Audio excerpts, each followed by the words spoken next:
Okay, so compression ratio, we have heard this term so many times, and also we can find this on the car brochures at engine specification department.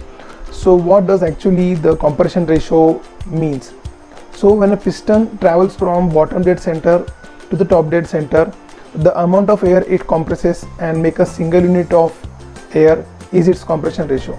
Let's suppose there is X amount of air in the cylinder bank, and when the piston is moving from bottom dead center to the top dead center, it compresses the X amount of air and make a single unit of air. Then we can say that the compression ratio of that particular engine is X:1.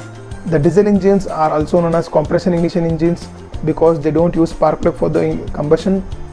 The combustion in the diesel engines occur due to the compressed air. So in the first stroke, that is in the intake stroke of an diesel engine, only the air is taken into the cylinder bank, and when in the second stroke, when the piston is moving from bottom dead center to the top dead center, it compresses the air, and due to the compression of air, the temperature of the air increases.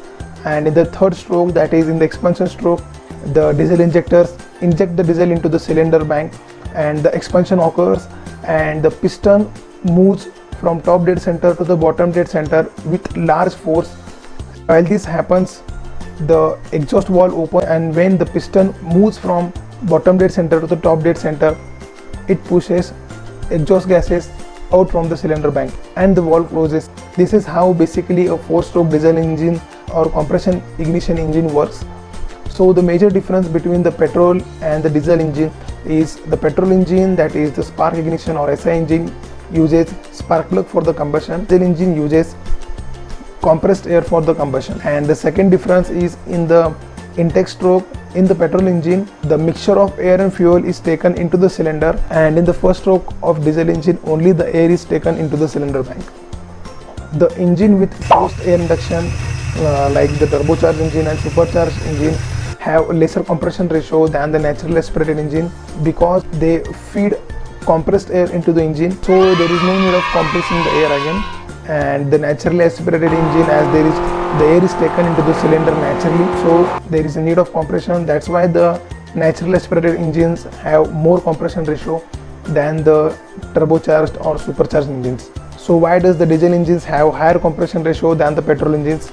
The compression ratio of a petrol engine ranges from 8:1 to 14:1. On the other hand, the compression ratio of a diesel engine ranges from 14:1 to 25:1. So the reason behind this is the petrol is highly flammable compared to the diesel, and it can even create the petrol fumes when exposed to air, so they cannot withstand the higher pressure which creates due to the higher compression ratio. And also, if they are exposed to the higher compression ratio, the pre-ignition can occur, which can lead to the knocking of an engine, which create a large amount of vibration in the engine. And if the intensity of vibration increases, it can even damage the engine. We've got no car. As the diesel molecules are consist of longer chain of hydrocarbons, they burn slowly, and also they can withstand higher compression ratios, higher pressure without getting pre-ignited. And for the controlled combustion, spark plug is used in the petrol engine with lower compression ratio, and diesel engines use compressed air for combustion. The engines having higher compression ratio of 12:1 to 14:1 are generally used in high revving petrol engines like the engines in the supercars.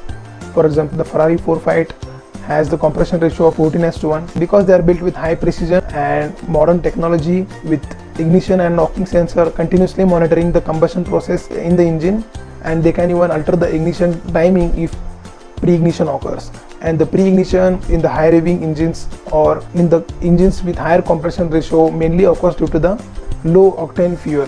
So what is octane? We will see that in the next video. So if you want to read more about the compression ratio, I have written a blog on the compression ratio. You can check that blog, and I will provide a link of that blog in the description.